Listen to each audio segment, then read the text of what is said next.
Bienvenue sur Africa 24 dans cette nouvelle édition du QG Weekend. Au sommaire de l'actualité, la communauté économique des États de l'Afrique de l'Ouest réunie à Dakar au Sénégal ce samedi. À l'occasion pour nous de revenir sur les missions de l'institution, en particulier durant les crises politiques qui sévissent dans la sous-région. Faut-il reporter les élections municipales du 25 octobre au Mali? Le contexte sécuritaire du Nord Mali compromet sérieusement le processus électoral. Nous ferons le point dans ce journal. Le basketball a fait son entrée dans la compétition des 11e Jeux africains ce vendredi. Les premiers matchs de la poule B se sont disputés ce 11 septembre à Brazzaville. Mais avant de développer ces titres, un mot sur le remaniement ministériel au Gabon. Le chef du gouvernement, Daniel Ona-Ondo, a procédé vendredi à un nouveau remaniement de son cabinet. On peut noter l'entrée de représentants de l'opposition, à l'instar de Jean de Dieu Moukani Iwangu, nommé ministre d'État. Parmi les changements, il y a lieu de citer également Alain-Claude Bilibinze, jusqu'ici porte-parole de la présidence gabonaise, qui s'est vu confier en plus le portefeuille de ministre de la Communication.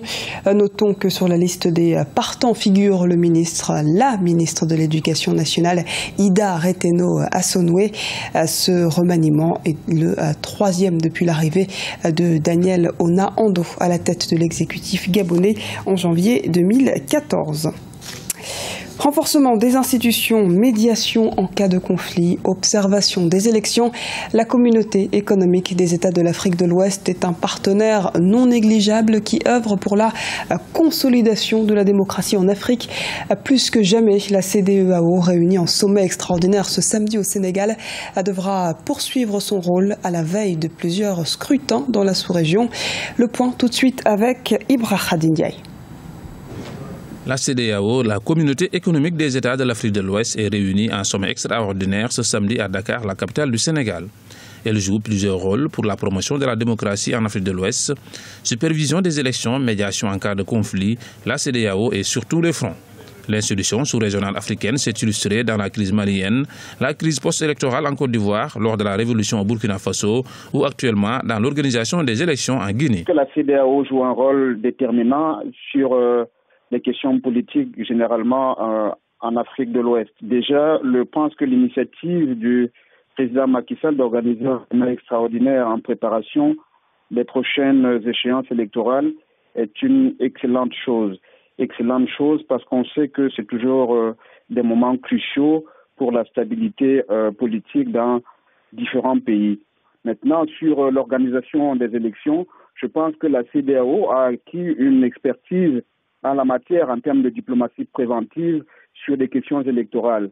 C'est pourquoi on observe la réussite de la plupart des processus électoraux dans les différents pays. On a vu les élections se dérouler au Bénin. Le renforcement des institutions des États fait également partie de ses préoccupations majeures. En ce sens, la modification de la Constitution, qui est souvent une pomme de discorde dans certains pays, est problématique pour l'institution qui doit y apporter des réponses. Elle est également attendue dans les futures élections en Guinée ou en Côte d'Ivoire. La question de la crise politique en Guinée-Bissau est à mettre à l'ordre du jour parce qu'on voit très bien que les principes fondateurs de la démocratie ne sont pas toujours respectés. Donc c'est une crise politique qui devra être débattue au cours de ce sommet et qui permettra peut-être aux différents acteurs ou aux leaders des différents gouvernements de prendre conscience de la nécessité de pouvoir ouvrir non seulement le dialogue politique dans leur pays, mais de respecter à la fois la Constitution, mais aussi les principes fondamentaux de la démocratie. On ne peut pas comprendre pourquoi la Constitution peut indiquer un certain nombre de choses pour la vie politique et que ces instructions et que ces dispositifs ne soient pas respectés dans la mise en œuvre. La CEDEAO s'investit également dans la situation sécuritaire de la sous-région. Réunie ce samedi 12 septembre à Dakar au Sénégal lors d'un sommet extraordinaire, elle s'est longuement penchée sur la prorogation du mandat de la force ouest-africaine en Guinée-Bissau. Au Mali, les élections municipales doivent se tenir le 25 octobre 2015. Face au contexte sécuritaire au nord du pays, la tenue de ces scrutins à cette échéance est pourtant incertaine. Les explications d'Arwa Barkala. Vers un report des élections municipales au Mali.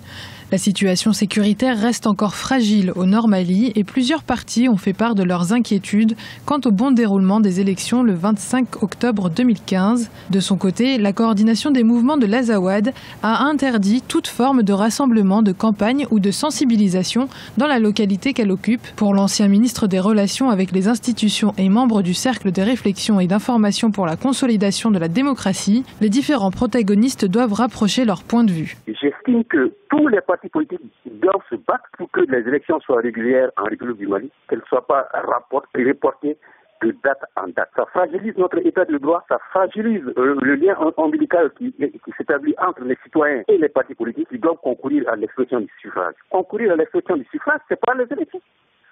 S'il n'y a pas d'élection, ça veut dire qu'il n'y a pas de parti politique. Le ministre de l'Administration, les partis politiques d'opposition et de la majorité projettent de se rencontrer pour former un front avant la tenue de ces élections ce vendredi 11 septembre. Il s'agit des élections locales. Ça veut dire que les conseillers qui vont être élus vont s'occuper des affaires locales, mais pas des affaires nationales. Et que l'accord qui a été signé avec la CEMA, avec la plateforme, c'est un accord pour le Mali. Ce n'est pas un accord pour une partie du Mali au détriment de l'autre partie. Il n'y a pas d'État démocratique sans élection, sans parti politique.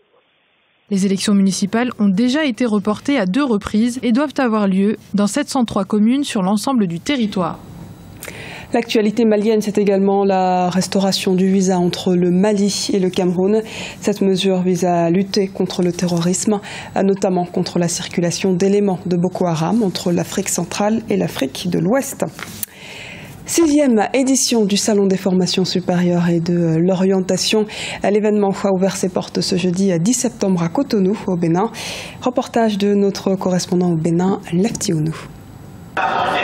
Chaque année, plus de 22 000 bacheliers s'inscrivent à l'université sans avoir des orientations sur les filières. Pour remédier à cette carence accrue d'orientation universitaire au Bénin, l'agence de communication DOS ADK a initié depuis 2010 une plateforme de rencontres et d'échanges dénommée Salon des formations supérieures et d'orientation SFSO. Elle accueille chaque année des élèves et de nouveaux bacheliers qui sont à la recherche d'une formation universitaire adéquate d'une part, et les étudiants ou salariés en quête de perfectionnement ou de réorientation scolaire et professionnelle d'autre part. La 6e édition de ce salon a ouvert ses portes ce 10 septembre 2015 à Cotonou, la capitale économique. C'est important pour le jeune bachelier parce qu'une fois qu'il a obtenu son baccalauréat, il se demande dans quel établissement il va s'inscrire.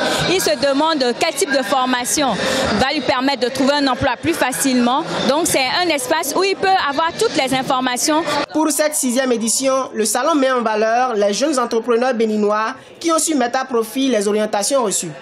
Ainsi, plusieurs professionnels du domaine de l'entrepreneuriat sont présents à ce rendez-vous pour partager leurs expériences et leurs conseils avec les jeunes entrepreneurs. On fait du bon travail, mais tout le monde ne le sait pas. Donc ce salon nous permet en fait de sortir de l'ombre et de dire un peu ce qu'il y a de bon et ce qu'il y a de bien qui se fait ici, au Bénin. La particularité de cette année, c'est déjà la richesse, un peu plus que les autres années des présentations, des conférences, des séminaires-conférences. C'est la qualité des produits et des services qui sont proposés. Au total, 37 exposants sont présents pour renseigner les apprenants sur leurs offres de formation et les débouchés professionnels y afférents. Les organisateurs entendent étendre l'initiative sur toute l'étendue du territoire et dans la sous-région afin de faire de l'orientation scolaire et professionnelle un levier de lutte contre le chômage des jeunes. Jeux africains 2015, la première journée de basketball a eu lieu ce vendredi et le Nigeria a battu le Sénégal et le Mozambique a dominé de justesse la Côte d'Ivoire. Les précisions de ces résultats dans ce reportage d'Olive Adjakotan, l'un de nos envoyés spéciaux au Congo-Brazzaville. 64 points pour le Mozambique et 62 points au profit de la Côte d'Ivoire. C'est le résultat de la partie de basketball chez les hommes disputée entre les deux pays ce 11 novembre 2015 à Brazzaville. Un match de la poule B comptant pour la première journée dans ce groupe. Les deux équipes se sont neutralisées pendant les deux premiers quarts-temps, 12-12 et 31-31. Les Ivoiriens, plus adroits au niveau des tirs à distance, ont remporté le troisième quart-temps, 53-46. Mais les Mozambicains ont réussi à l'emporter finalement dans les dernières minutes de la rencontre grâce à leur réussite dans les lancers francs. Quand deux équipes se tiennent comme ça, c'est celui qui est le plus malin qui gagne. Parce parce que moi, mes poulains n'ont pas respecté la consigne. On avait une balle de break, il fallait qu'on utilisait le côté opposé au tireur. Et c'est ce qu'ils n'ont pas fait. Le groupe B de la compétition masculine de basketball des 11e Jeux africains est composé du Nigeria, du Mozambique, du Mali et de la Côte d'Ivoire. Chaque pays doit gagner au moins 2 matchs pour se hisser en demi-finale. Le Mali sera face à la Côte d'Ivoire et le Mozambique affrontera le Nigeria ce vendredi 12 septembre lors de la 2e journée de la poule B. On respecte toutes les équipes. On sait qu'on n'est pas favori de la compétition. On jouera toutes nos rencontres comme des finales.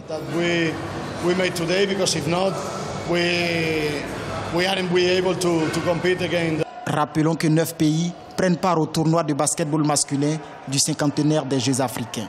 La poule A est composée du Congo, du Gabon, du Seychelles, de l'Angola et de l'Égypte. Et rappelons que toute l'actualité des 11e Jeux africains est à suivre sur notre antenne grâce à la couverture exclusive de nos envoyés spéciaux dans la capitale congolaise. Retrouvez donc tous les jours le journal des Jeux à 16h15 GMT et le club des Jeux à 20h GMT. C'était le journal de la rédaction. Merci de nous avoir suivis. Retrouvez dans un instant une nouvelle édition de l'actualité sur Africa 24.